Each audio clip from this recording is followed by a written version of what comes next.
말씀을 듣기 전에 서로 인사를 하는 시간이 있죠. 그래서 저는 골든 세대를 담당하고 있습니다. 소위 이제 7080인데 70년대, 80년대식으로 한번 이렇게 인사하겠습니다. 진지 잡수셨습니까? 진지 잡수셨습니까? 예. 저희 시골에서는 이렇게 인사를 하라고 아버님께서 알려주셨어요. 그렇죠?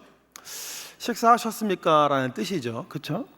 여러 가지 뜻이 있습니다. 건강하시냐, 소화 기능이나 이런 거에 문제가 없냐, 가계 재정에는 어떤 문제나 이런 것이 없냐, 우환이나 가정에 어떤 걱정은 없냐라는 여러 가지 그 뜻을 내포해서 진지 잡수셨습니까? 라고 물었던 것이죠.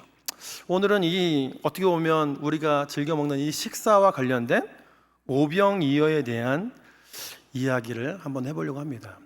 제가 이 오병이어에 대한 이야기를 설교할 때나 아니면은 읽을 때 항상 그렇게 생각나는 일화가 하나 있습니다.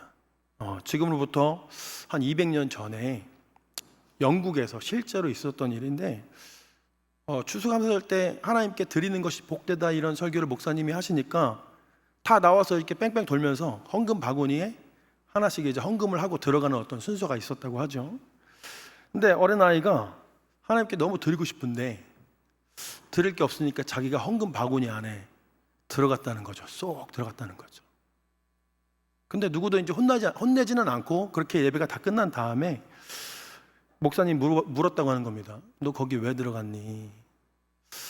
목사님의 설교를 듣고서 하나님께 너무나 드리고 싶은데 제 주머니에 아무것도 없어서 제가 어쩔 수 없어서 제가 저의 몸을 드린다고 헌금 바구니에 제가 들어갔습니다.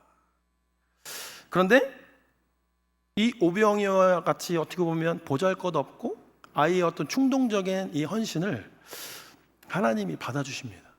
그리고 이 사람이 실제로 어마어마하게 유명한 선교사가 되어가지고 아프리카의 선교에 어떻게 보면 선구자적인 역할을 감당했던 데이비드 리빙스턴 선교사의 실화라는 것을 우리는 알고 있죠. 한 아이가 자기의 인생을 오병이어처럼 하나님께 맡겨 드릴 때 그 오병이어가 수많은 사람들에게 풍족한 하나님의 잔치로 쓰여졌던 그 하나님의 스케일을 이의 삶을 통해서 체험케 하셨던 것입니다. 복음서 중에서 이 오병이어는 어디에 나오는 이적일까? 이게 1번 문제입니다. 이 이적은 공관복음뿐만 아니라 요한복음에까지 4복음서 모두에 나오는 유일한 이적입니다. 마태복음 14장, 마가복음 6장, 누가복음 9장.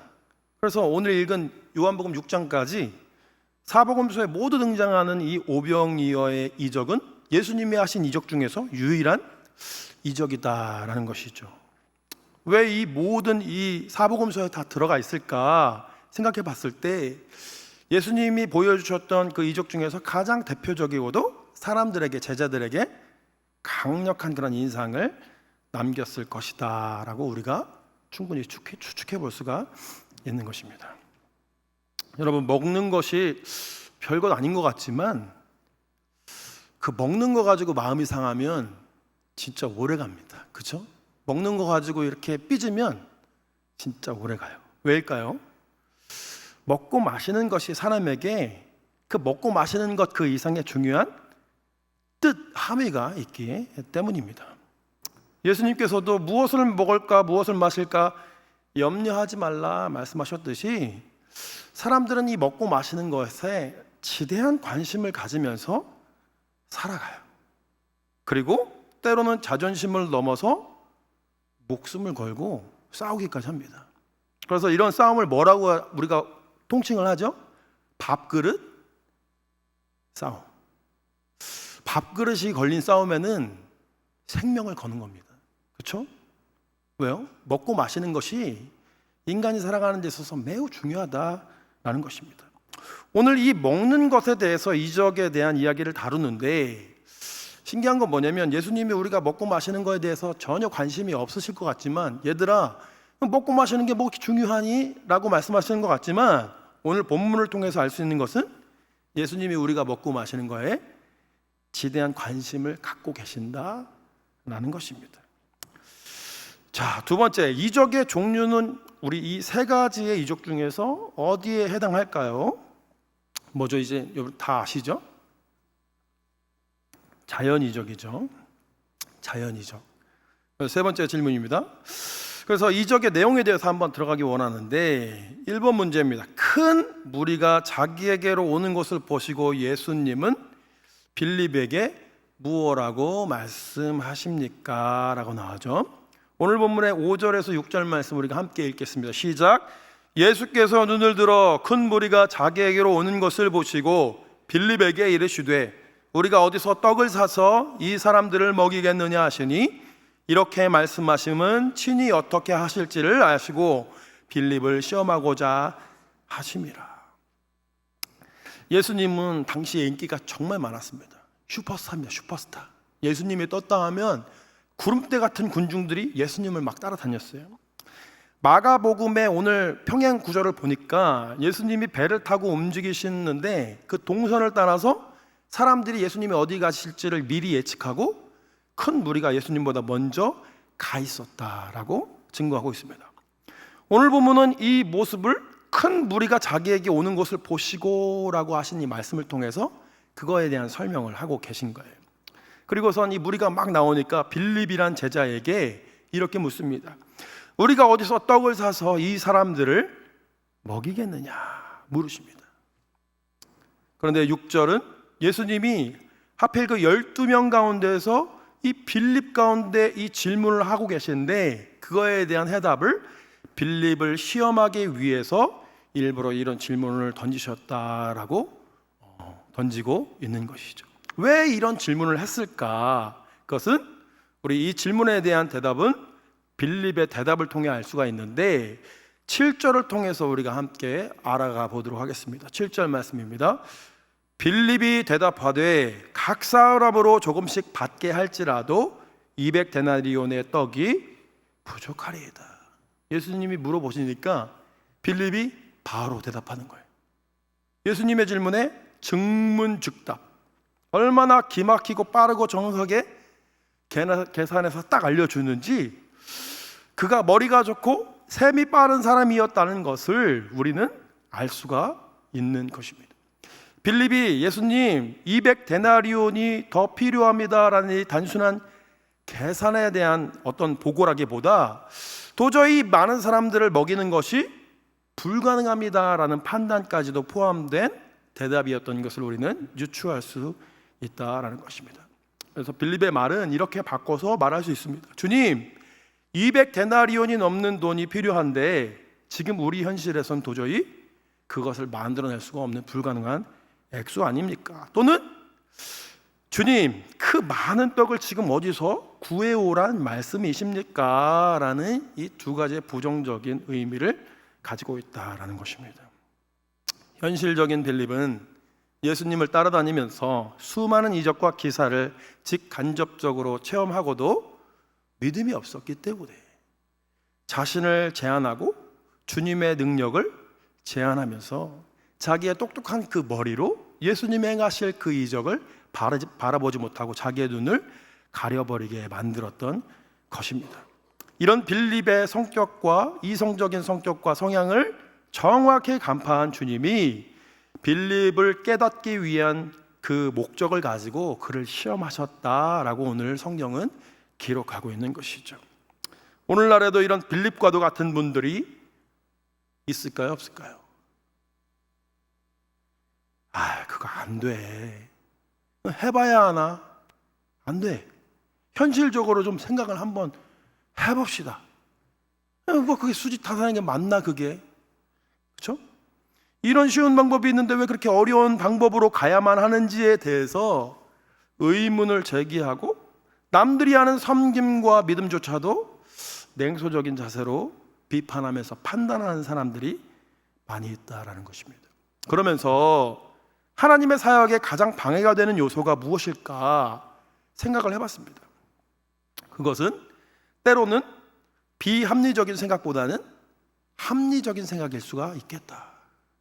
비현실적인 생각보다는 현실적인 생각일 수가 있겠다. 셈에 빠른 그 머리와 지식과 지혜가 하나님의 사역을 가로막는 가장 큰 장애물이 되지 않나, 저는 그렇게 한번 생각을 해봤습니다.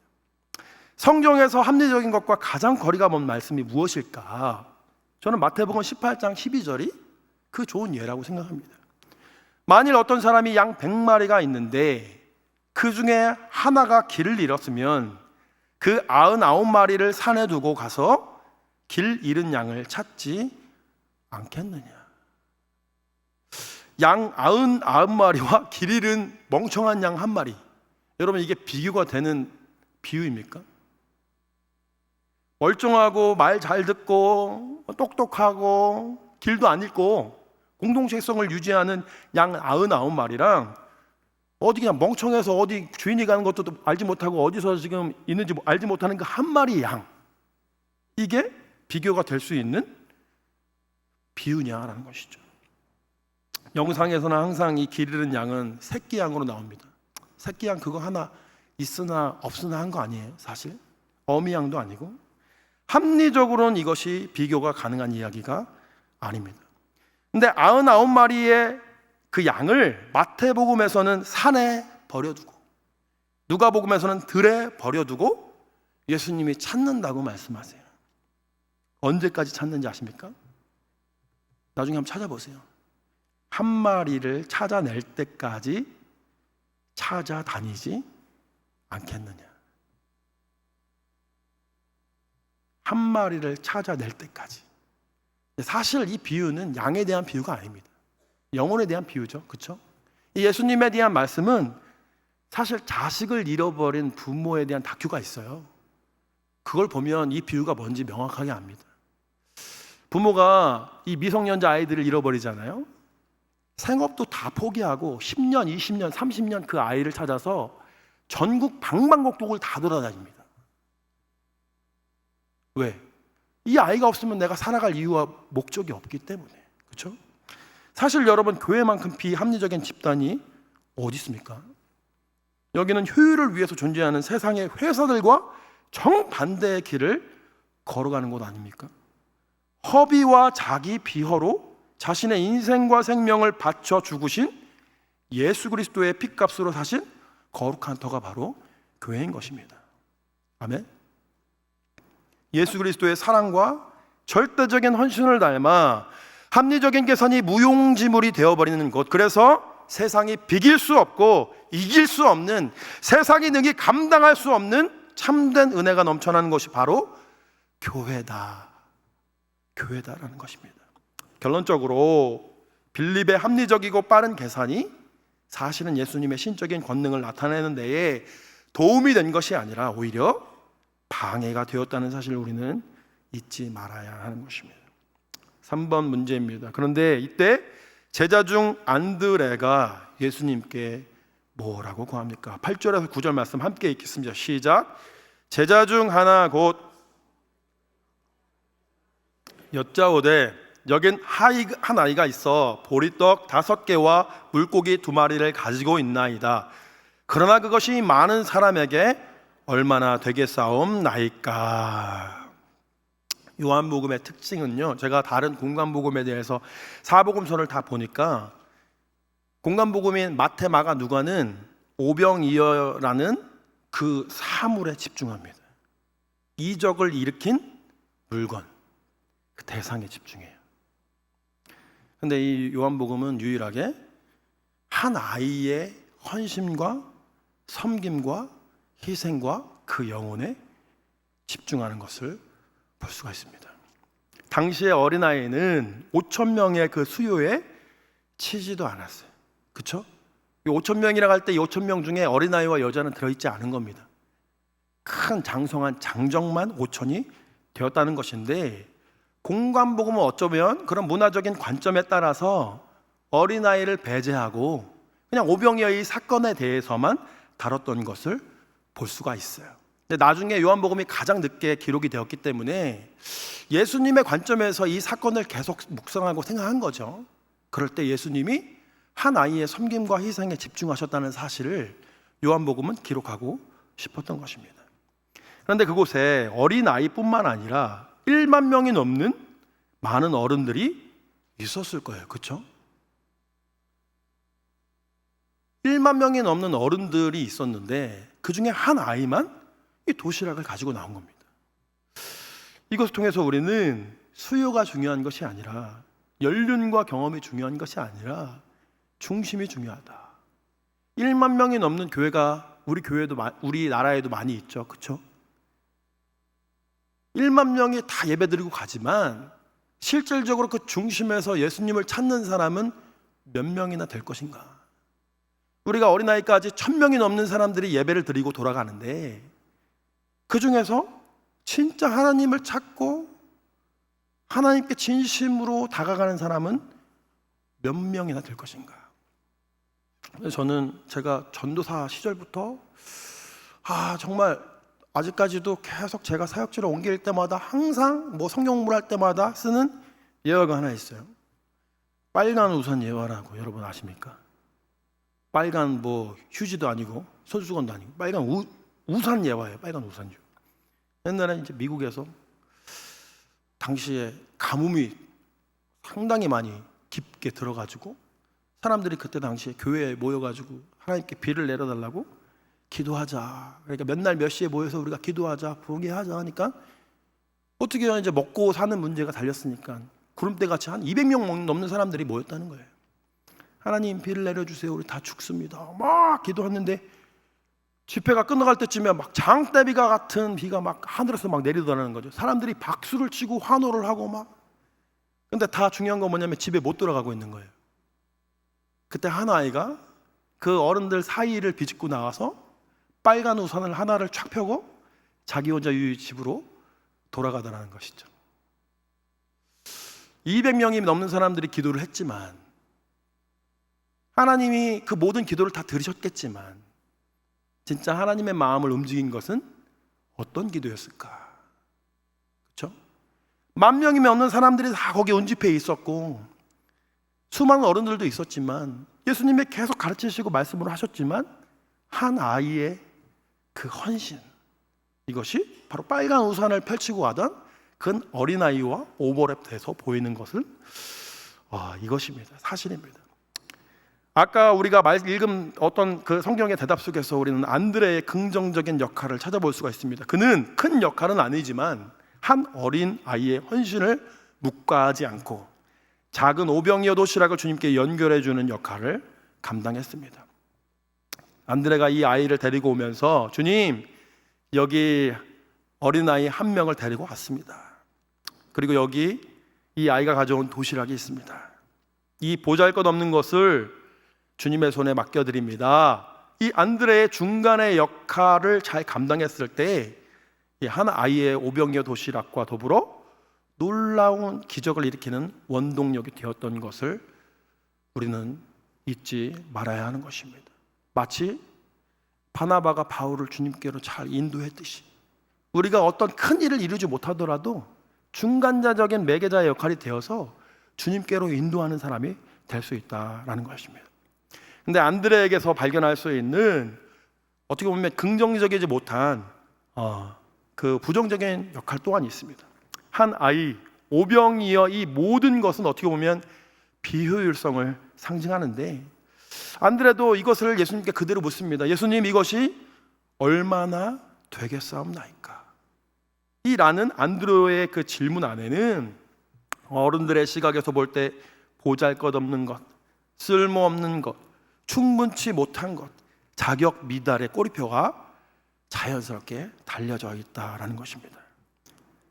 인간이 봤을 때 너무나 부족한 것이지만 예수님은 그걸 부족하다고 말씀하지 않으세요. 예수님이 그것을 다 받아주십니다. 그리고 다 사용하세요. 구찬 중에 넣었던 과부의 2렙돈을 예수님이 칭찬하셨고, 구찬 중에 드렸던 사르밧 과부의 떡 1조각을 하나님이 받아주셨고, 구찬 중에 드렸던 마리아의 향유 옥합을 하나님이 받아주셨고 배의 축복으로 갚아주셨고, 또 그 의미를 통해 지금에 이르기까지 그 정신과 희생의 마음을 가르치도록 명령하셨던 것처럼, 예수님은 한 아이의 헌신과 사랑의 섬김을 묵과하지 않으시고 그것의 의미를 되게 새길 수 있도록 우리에게 이 오병이어라는 기적을 통해서 은혜를 베풀어 주셨던 것입니다. 네 번째 질문입니다. 예수님은 어린아이의 오병이어를 가지고 어떻게 이적을 행하십니까? 10절에서 11절 말씀 함께 읽겠습니다. 시작. 예수께서 이르시되 이 사람들로 앉게 하라 하시니 수가 5,000명쯤 되더라. 예수께서 떡을 가져 축사하신 후에 앉아있는 자들에게 나눠주시고 물고기도 그렇게 그들의 원대로 주시니라.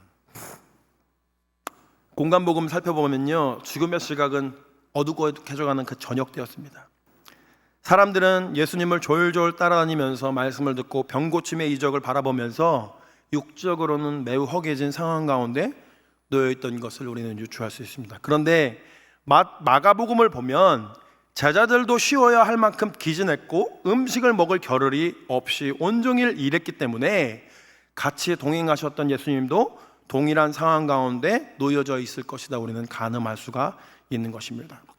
즉 예수님이 오병이어 이적을 행하실 당시에 본인 또한 여유롭거나 너그러운 상황이 아닌 상태에서 본 이적을 행하셨다는 사실을 우리는 알아야 하는 것입니다. 예수님이 막 배가 부르고 본인은 엄청나게 먹으셨는데 너네도 먹어라 하고 했다 하고 던져준 게 아니라는 거예요. 참 감동이지 않습니까? 그래서 공관복음에서는 그 군중들을 바라보는 예수님의 심정을 하나같이 그들을 불쌍히 여기셨다라고 표현하고 있습니다. 얼마나 불쌍합니까? 먹지도 못하고 기진하면서 꾀죄죄해가지고, 그렇죠? 우리는 하나님이 고고하게 저 위에서 하늘 위에서 관망하면서 얘들아 좀 더 열심히 좀 살아봐라, 기도 좀 열심히 해봐라, 그것밖에 못하냐, 전도 좀 더 열심히 좀 해봐라, 이렇게 말씀하실 거라고 우리는 착각을 해요. 그렇지 않다는 거예요. 그렇게 절대 말씀하시지 않는다는 거예요. 공감하시는 분이시며 아파하는 분이다, 마음 아파하는 분이다 라는 사실 잊지 마시기 바랍니다. 본인도 매우 배가 고프셨을 텐데 예수님은 자기의 사랑하는 제자들을 넘어 군중들을 바라보시고 그들의 끼니를 걱정하십니다. 그런데 예수님의 손에 들린 것이 그 많은 사람들 중에서 한 아이가 드린 도시락, 당시에 가장 가난한 사람들이 먹었던 보리떡 5개와 말린 물고기 2마리 뿐이었다는 사실입니다. 아까도 말씀드렸지만 사실 도시락이 그것뿐이었겠습니까, 여러분? 많이 있었죠. 많이 있었죠. 수백 개, 수천 개는 됐겠죠. 그런데 예수님께 자원해서 드린 그 오병이어라는 작은 도시락, 상품성이 없어서 그물을 털다가 떨어져서 물가에 버려졌던 혹은 본인이 먹기 위해 주워왔던 물고기인 그 옵사리온 2마리, 그리고 당시 모든 빵 중에서 가장 값싼 것으로 여겨졌고 부드러움을 기대하기 힘든 거친 보리떡 5개를 충분치 않다고 거절하지 않으시고 다 받아주셨다라는 것입니다. 제가 저희 집안의 목회자가 2명입니다. 여러분 혹시 아셨습니까? 모르셨죠? 저희 집안의 목회자가 2명이에요. 저희 혈육은 아닌데 하나님이 맺어주신 가족이 있습니다. 저희 가장 친한 친구가 저희 처형과 결혼을 해가지고 함께 이 통합식에서 목회자 역할을 감당하고 있어요. 근데 이 친구가 창동 영광교회에서 사역을 잘 하다가 자기가 파리로 가서 한인 선교를 해야 되겠다 해서 갑자기 파리로 갔습니다. 홀몸으로 간 게 아니라 자식들과 자녀들을 데리고, 제가 볼 때는 저보다 믿음이 훨씬 좋아요. 근데 거기에서 일화를 소개시켜 주는데 자기가 수많은 음식을 대접받고 먹어봤지만 잊혀지지 않는 한 음식이 있답니다. 파리에서 그 한인 유학생들을 대상으로 청년부 사역을 했는데 집에 가서 자취방에서 이제 예배를 드리고 그래도 뭔가를 이제 먹어야 되잖아요. 이 학생이 컵라면을 하나 내다 오더라는 거예요. 근데 컵라면을 가져오면 둘이 먹어야 되니까 몇 개를 가져와야 됩니까? 하나를 가져오더래요. 그럼 너무 죄송하다고.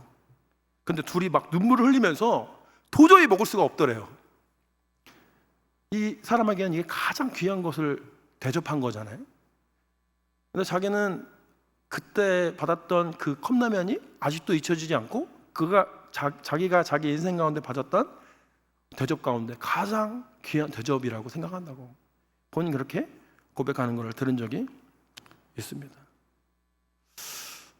예수님이 보리떡 5개와 물고기 2마리에 어떻게 보면 보잘것없지만 그 정성과 마음을 받아주셨을 때는 어떤 어른들이 가져다 준 휘황찬란한 그런 음식보다 값지고 고귀한 음식으로 예수님이 받아주신 거예요.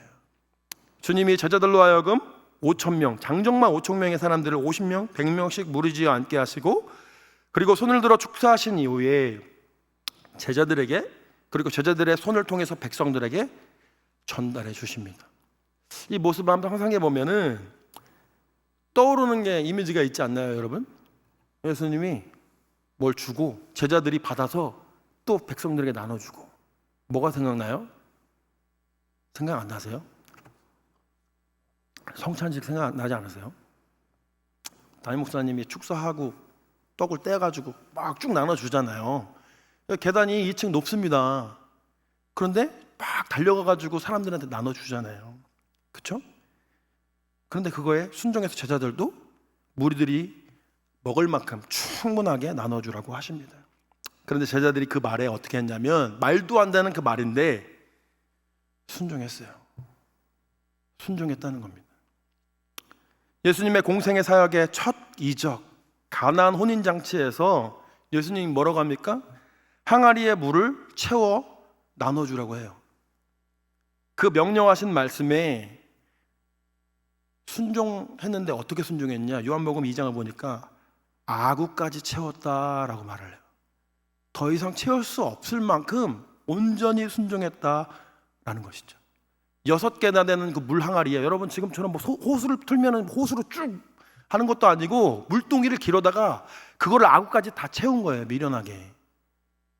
그런데 하나님 그 순종을 통해서 질 좋은 포도주가 끊이지 않아서 잔치를 성황리에 마칠 수 있었고 오늘 말씀처럼 떡을 축사하시고 제자들에게 순종으로 나눠주게 하시니 온 백성이 먹고도 남을 큰 은혜를 경험하게 됐다는 것이죠. 참 신기하죠? 왜 떡과 포도주일까? 저도 모르겠습니다. 여러분이 한번 생각해 보세요. 왜 떡과 포도주일까? 상징성이 있지 않을까? 저는 그렇게 생각합니다. 근데 가장 중요한 것은 뭐 떡과 포도주가 중요한 게 아니라 순종하는 그 태도를 통해서 그걸 도구로 하나님이 예수님이 사용하셨다는 것이죠. 5번 질문입니다. 본문 12절에서 13절은 이 이적이 얼마나 풍성하고 인상적인 이적이었는지를 묘사합니다. 12절의 3절 말씀을 함께 읽겠습니다. 시작. 그들이 배 부른 후에 예수께서 제자들에게 이르시되 남은 조각을 거두고 버리는 것이 없게 하라 하시므로 이에 거두니 먹고 남은 조각이 12바구니에 찼더라. 모두 다 배부르게 먹은 후에 예수님은 제자들에게 먹고 남은 조각을 버리지 말고 거두게 하셨습니다. 12개가 넘는 그 바구니가 넘치도록 찼다. 오늘은 기록하고 있어요. 이거는 모든 성경에 똑같이 나오는 겁니다. 왜 이런 수치를 정확하게 기억하고 또 기록할 수 있도록 유도하셨을까요? 왜 그랬을까요? 우리 들어모 왜 그러셨을까요? 그것은 이 앞서 읽은 그들이 원하는 대로 주라 명하신 예수님 말씀과 그 심정과 일맥상통합니다. 여러분 생각해 보세요. 아프리카 한 선교사님이 자기는 이렇게 해석한답니다. 하나님은 그리 째째한 분이 아니시다. 딱 맞춰주시고 남기면 혼을 내시는 그런 째째한 분이 아니시다. 그런데 우리는 하나님을 오해해서 그분의 스케일과 따뜻한 심성을 무시하고 그분을 째째한 분으로 만들려는 경향이 있다. 제가 말한 게 아니에요. 그분이 말씀하셨어요. 그래서 이 하나님의 넉넉한 채우심의 은혜를 체험한 사람은 작은 것 가지고 싸우지 않습니다. 왜입니까? 지금 내가 좀 손해를 봐도 하나님이 나중에 다 갚아주실 것을 믿기 때문에 순종하며 나아갈 때 지금은 내가 자존심 물질 관계적으로 조금 손해보는 것 같지만 나중에 다 합산해 보면 남게 해주실 하나님을 믿기 때문에, 아멘. 그래서 져주면서 살아갈 수 있다는 것입니다. 여러분, 지는 것이 진짜 받아들이기 어렵지만 져주는 거는 쉬워요. 제 아들이 맨날 태권도를 배우고 와가지고 제 엉덩이에 대고 태권도 연습을 합니다. 계속 걷어차요. 제가 맞아줍니다. 네? 져줘요. 제가 이게 쉬울까요? 어려울까요? 근데 제가 파파 할아버지가 돼가지고 아들이 저를 때리면 제가 마음이 너무 아프겠죠. 져주는 것이기 때문에 쉽다라는 것이요. 6번째 질문입니다. 이 이적을 본 무리들은 어떤 행동을 하며 주님은 어떻게 반응하십니까? 14절에서 15절 말씀입니다. 시작. 그 사람들이 예수께서 행하신 이 표적을 보고 말하되 이는 참으로 세상에 오실 그 선지자라 하더라. 그러므로 예수께서 그들이 와서 자기를 억지로 붙들어 임금으로 삼으려는 줄을 아시고 다시 혼자 산으로 떠나가시니라. 아멘. 그 자리에 있던 모든 사람들이 이 위대한 이적을 보고 감동을 받았을 것입니다. 그래서 이분은 참으로 세상에 오실 그 선지자다라고 말한 것입니다. 그래서 본문의 앞에 보면 4절에 그때가 마침 6월절의 명절이 가까운 시기였기 때문에 이스라엘 군중들은 출애굽 사건이었던 만나 사건과 모세에 대한 그 지도자에 대한 향수를 회상하면서 예수님을 억지로라도 붙잡아서 왕, 메시아로 추대하려고 했던 것입니다. 근데 예수님은 이 백성들의 의중을 간파하시고, 예수님은 왕으로 오신 분이 아니기 때문에 종으로 섬기러 오셨고 죽으러 오셨기 때문에 그 제안을 단호하게 거부하고 혼자 산으로 떠나가신 것입니다. 이적의 교훈입니다. 1번, 나는 어떤 유형의 사람이며 주님의 역사에서 어떤 역할을 할 수 있겠습니까? 한 아이처럼 작은 것을 들여 큰 역사를 이루는 사람, 빌립처럼 합리적인 생각을 가진 사람, 안드레처럼 믿음이 작지만 하나님과 연결시켜줄 수 있는 사람. 여기는 이제 한 아이 아니면 이제 안 되겠죠? 아멘. 합리적인 사고는 여러분 하나님의 역사를 가리웁니다. 세상에서 가장 비효율적인 것이 섬김이에요. 섬김. 제가 옆에서 저희 아내가 아이를 기르는 걸 보니까 세상에 그것만큼 비효율적인 게 없어요. 자기의 건강을 상해가면서 자기 손톱이 다 갈라지고 머리가 빠져가면서 아이를 태중에 키우고요. 키울 때만 힘들 줄 알았더니, 배에 있을 때만 힘들 줄 알았더니 나오니까 더 힘들어. 잠도 못 자고. 그죠? 왜 섬길까요?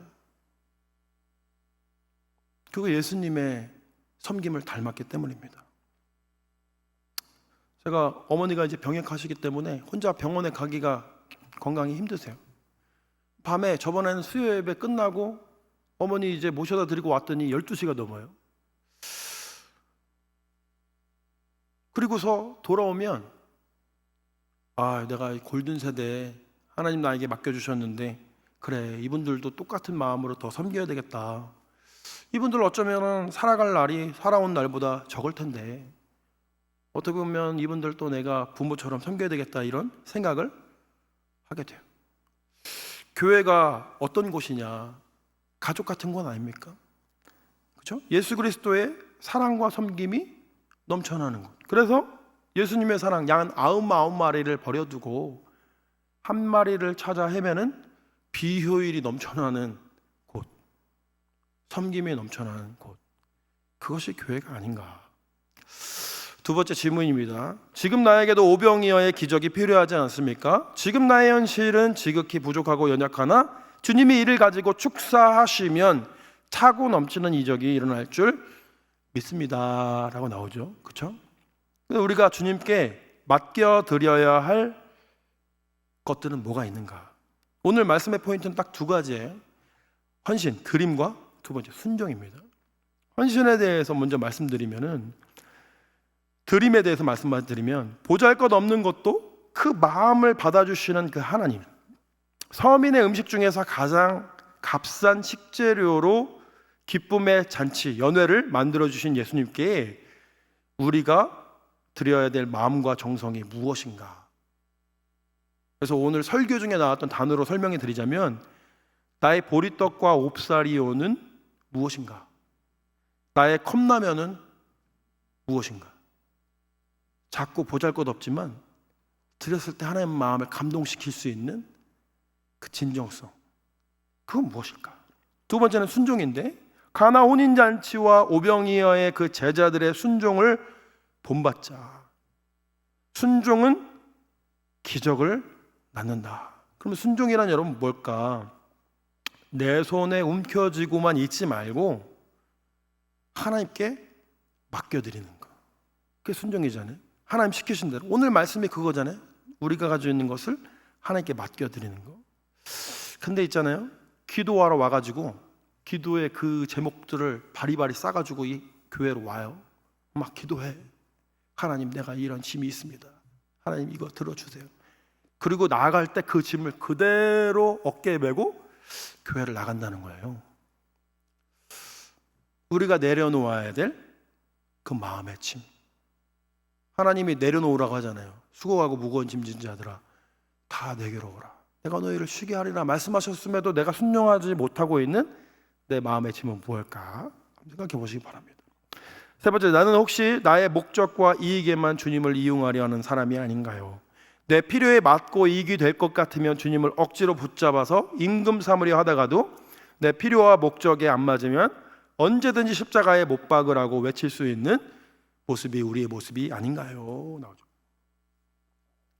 여러분, 임금하니까 부여시대의 그 임금이 생각나는데, 부여시대에는 가뭄이 길어지면 왕을 잡아다가 죽였다고 합니다. 왕이 잘못했기 때문에 가뭄이 일어났다고 해서. 뭐예요? 내 필요와 목적대로 왕을 삼기도 하고 왕을 죽이기도 한다는 거예요. 잘 생각해보면 선사시대부터 인간은 먹고 마시는 것을 해결해줄 왕을 찾아다니고 있어요. 우리의 죄성이에요. 죄성. 모양은 다 다르나 그 본질은 금송아지인 것입니다. 나를 풍요롭게 해주고 나를 배부르게 해줄 금송아지. 그리고 예수님을 그 금송아지와 동급으로 우리가 오버랩 해가지고 그 자리에 앉혀놓으려 한다라는 것입니다. 예수님 여기 앉아 계시라고. 예수님이 그 제안을 받아들일 리 만무하지요. 예수님 여기 계십시오, 금송아지 신상에 앉아 계십시오라고 하는 순간 그것은 예수님이 아는 것입니다. 그 길은 예수님을 왕으로 추대한다고 하지만 사실은 내가 왕이 되는 길이고 내가 주인이 되어 살겠다는 욕망이죠. 하나님이 하나님 되실 수 있도록, 예수님이 예수님 되실 수 있도록 내가 맞춰드리고 내가 변해야 되는 것입니다. 그 내려놓음 뒤에 다이나믹한 신앙의 변화가 있다는 것입니다. 그래서 여기까지의 말씀을 우리가 듣고 우리가 찬양하면서 결단의 시간으로 나아갔으면